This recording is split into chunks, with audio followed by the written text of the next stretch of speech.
Hey guys, how's it going? One of my viewers asked me if I was going to make a video on India's rape crisis, which is currently making headlines at the moment. And initially, I wasn't going to because he he basically wanted to hear my opinion upon hearing that I am of Indian descent, and I didn't really feel qualified to make a video because even though I am of Indian descent, three of my grandparents are Indian. Um, I I grew up in England. I'm British. I have no idea what it's like to grow up as a woman in India. So I didn't really feel qualified to make that video. But in the wake of like a lot of social media coverage of the documentary India's Daughter, and lots of my friends tagging me in it because mainly not because I'm Indian, but mainly because they know how much I love India and they know that I've lived there and that I'm going back there soon. I guess they kind of wanted to get my opinion on it. So I'm going to give my opinion on it, well, as much as anyone can, because I mean, what other opinion is there to have on it other than it's fucking terrible and something needs to be done? But I just kind of wanted to weigh in with some of the things that I think it's important for everybody to have a dialogue about it and kind of just start, getting their views out there, because that's the only way that it's actually going to change the current paradigm of attitudes towards women in India, and that is the problem. That is where the problem stems from. I mean, if you watch the documentary India's Daughter, you will see that um, people's attitudes towards women as being basically second-class citizens are very, very entrenched in the culture. I mean, they interviewed one of the accused, who was actually the bus driver during the attack, and, he displayed some very, very worrying attitudes, saying that, what is the girl doing out late at night? She shouldn't be out late at night. And we wanted to teach her a lesson, basically. And the thing is, they did teach her a lesson, and they taught every single woman who lives in India a lesson, especially women who live in Delhi. And it worked.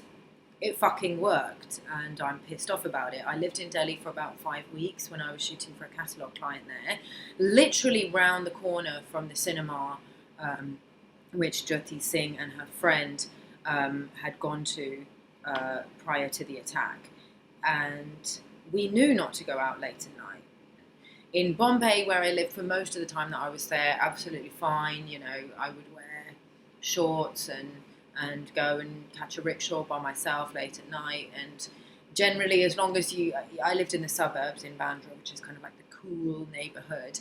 And, if you lived there, you were generally quite okay. But even there, I walked literally just down 5 minutes down the road from my apartment to the agency just to pick up some comp cards, and I was just wearing, my favorite Guns N' Roses t-shirt, which I'm wearing in my YouTube opener. And I actually got told off by my booker saying, Sandal, you really shouldn't dress like that. You don't, this is India, you don't want to attract unwanted attention. And I understand where they're coming from. They're just telling me that I need to look out for myself and I need to take responsibility. But this, it's these kind of attitudes that create a culture of victim blaming and slut shaming, that kind of will blame a girl if anything happens to her, if she's the kind of girl who goes out late at night and wears short skirts and hangs out with boys. And, I am one of those girls. When I was living in India, we went and partied every night. We would date, some of the boys who lived there, and that there's nothing wrong with that. But, in Indian culture, okay, I don't want to make blanket statements because there is no such thing as the archetypal Indian family. I mean, my family are very multicultural. I was born in Pakistan. Both my parents are from Pakistan. My ancestry is Punjabi.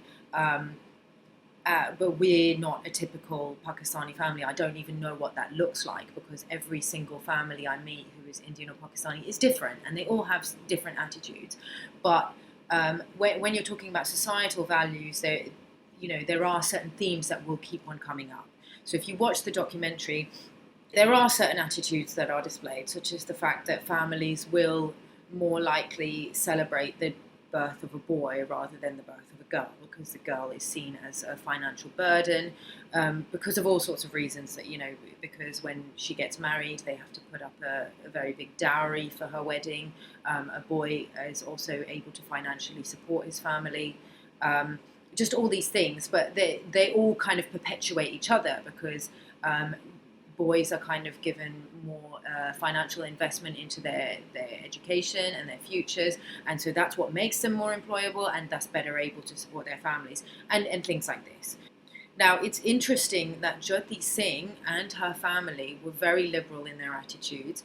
This was a girl who was fiercely independent and wholeheartedly believed in her ability to support her family and in her self-worth and her own intelligence, and worked very fucking hard. And it is absolutely right that the media has drawn attention to the fact that this was a very modern, independent Indian woman, and she was a good girl. She was a really good girl. She's not one of these girls that the perpetrators have accused of running around doing wrong things, because she wasn't. She wasn't, fraternizing with boys in clubs. She was working in a call center trying to raise money for her education, because her parents came from a very humble background, but had very liberal views. But even if she was that kind of girl, who had a boyfriend and wore short skirts and went to clubs, that doesn't mean you go and fucking rape her. We know that. There's no argument about that. Surely we all know that. What I want to draw attention to is some of the very worrying attitudes that were displayed by Mukesh Singh, who is of no relation to Jyoti Singh, the victim. Basically said, what was she doing out late at night? We asked her and her friend, her male companion, what they were doing out late at night together, and they told us it was none of our business, so we thought we'd teach them a lesson. Did I already say that in the beginning? Now, yeah, that's a very worrying attitude, that they think it's justified to behave the way that they did and commit the crimes that they did because this young girl and her companion were also doing the wrong thing. Now, that's pretty fucked up. Also, the defense lawyer, who basically said that if a female member of his family, a daughter or a sister, had brought dishonor and shame upon his family by having premarital sex, or just cavorting with boys, or whatever it was he said, I'm not sure of his exact words, he would himself take her outside and cover her in petrol and set her alight. And if any of you are not familiar with honor killings, they are a problem in India. Also in Pakistan, there are a lot of acid attacks against women for all sorts of reasons. A lot of the time the women are accused of adultery or fornication, but sometimes these kind of honor killings that are committed against sort of newlywed young girls are actually because the family just want the dowry. But even if a woman was guilty of adultery, that's not a reason to fucking cover her in acid. We know that. That's not up for discussion. That's, I'm not going to argue that fact. But at the same time, I just want to draw attention to the fact that these men think that they're right. They genuinely believe that their opinions to them are their truth. Just like your opinions to you are your truth. Just like I had a conversation with someone the other day, and this guy was actually a vegetarian, which I found really interesting. He had this idea that animals don't have a soul. I don't know where this idea came from. I asked him, I said, where did you hear that? Like, where does that come from? Like, I don't agree with that, but just explain to me. And he said, oh, I don't know, I read it somewhere. You can read any shit anywhere. Here, I'll write some shit right now. Animals have a soul. If you believe in a soul, like, what is the idea of a soul anyway? Now, I don't want to go completely off topic. I will bring it back to what I'm talking about. But for example, if you believe in the idea of a soul, if you've done any kind of reading on the idea of consciousness, you'll know that even a fucking rock has consciousness. So if human beings, have eyes and ears and a brain and a stomach and legs that functions in the same way as an animal, then how can you say that an animal doesn't have a soul? And all of us, even the meat eaters in the room, were like, I don't really understand how you're saying that how does an animal not have a soul? And he was just like, oh, I don't know, it's difficult to explain, I read it somewhere.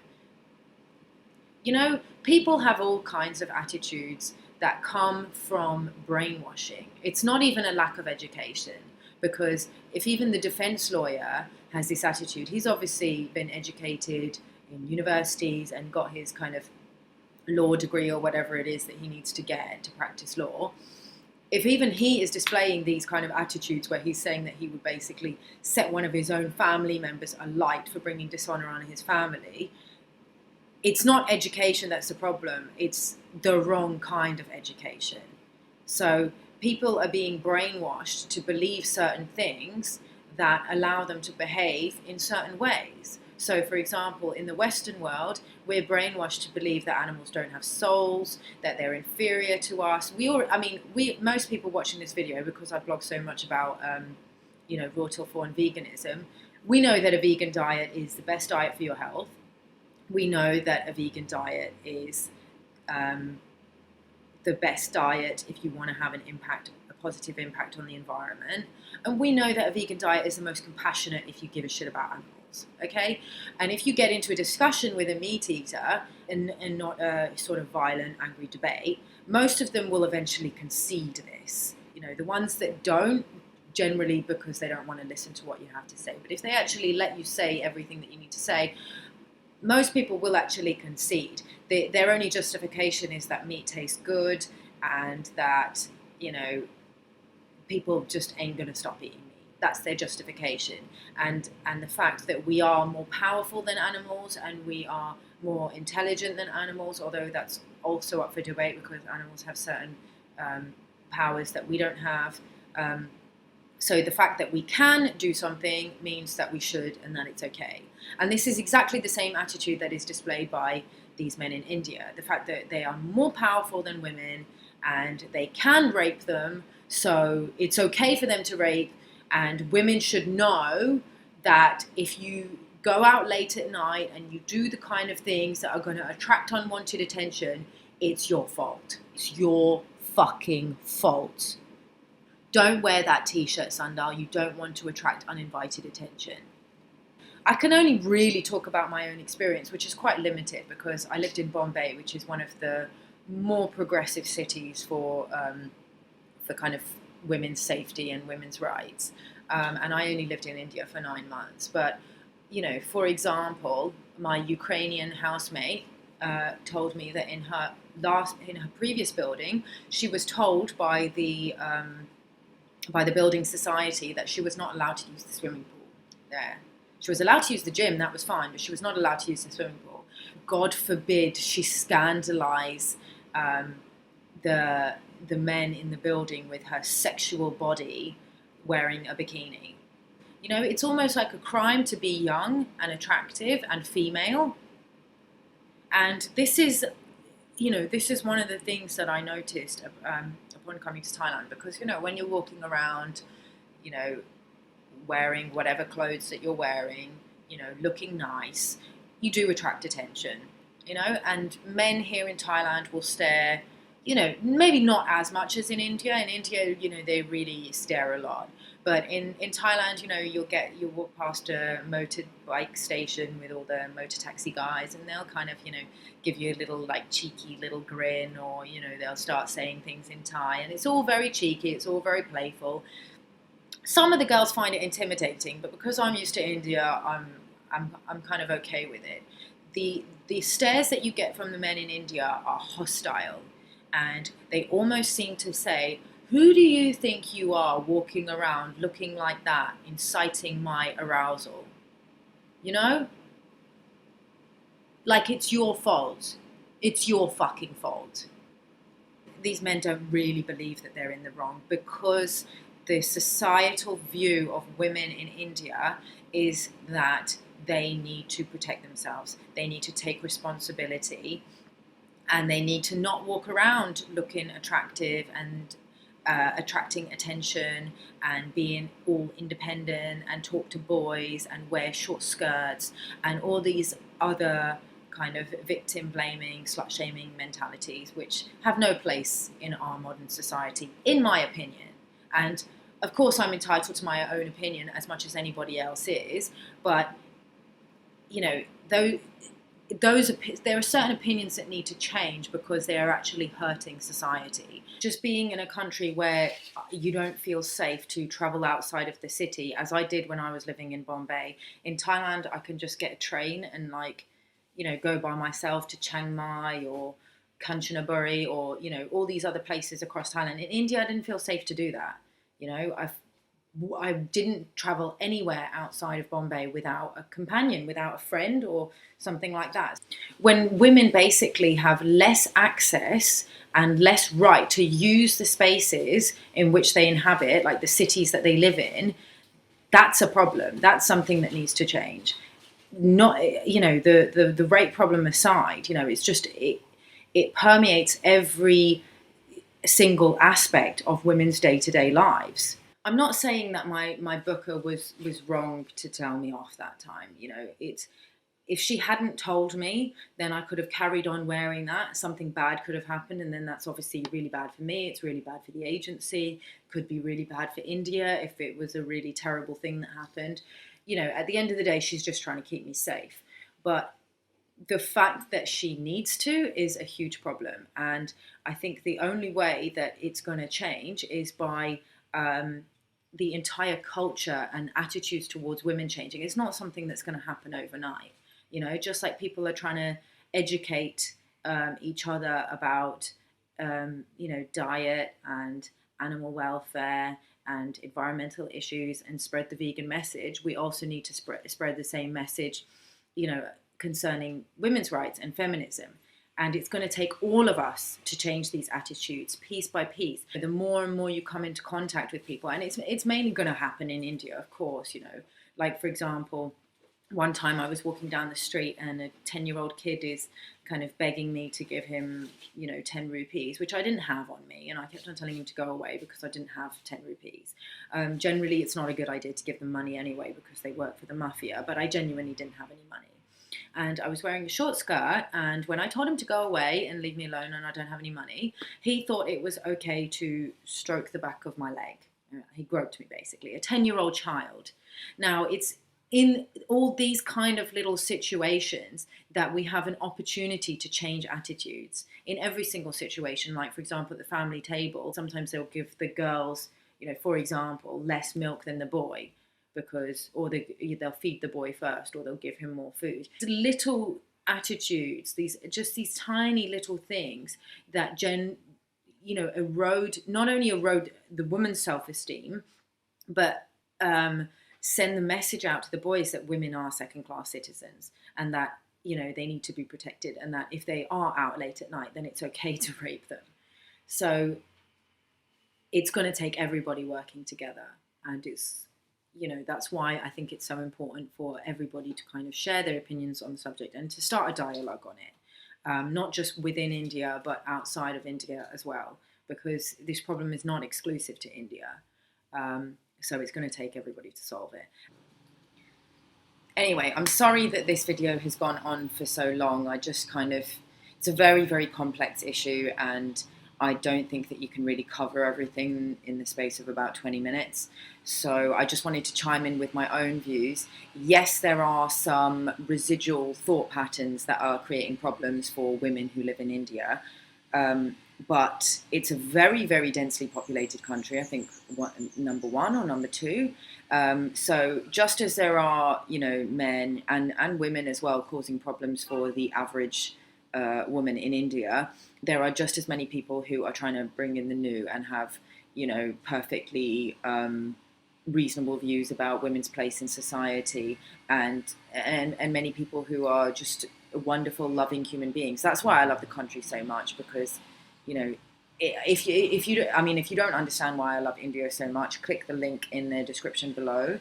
that will just touch on it a little bit, or even better, go to the country, actually visit it and see how fucking beautiful it is there. If you're a woman, I will advise you not to go alone, however. So yeah, that is a problem. That is something that we need to kind of, to start to resolve, as a society, as a human society. And another point that I want to make is, I said at the beginning of this video, I am of Indian descent, but I have never grown up in India. I grew up in London. To all intents and purposes, and to most Indian people, they would consider me British. So I am making this video not as an Indian woman, but as a citizen of the world, because Jyoti Singh she's not just India's daughter, she is everyone's daughter, and we all need to kind of we all need to kind of work together to kind of resolve this problem, not just for Indian women, but for all women, and for actually all of humanity. Okay, so yeah, that's just me putting the world to rights, and thanks for watching. Hit the like button, please subscribe, and I will see you.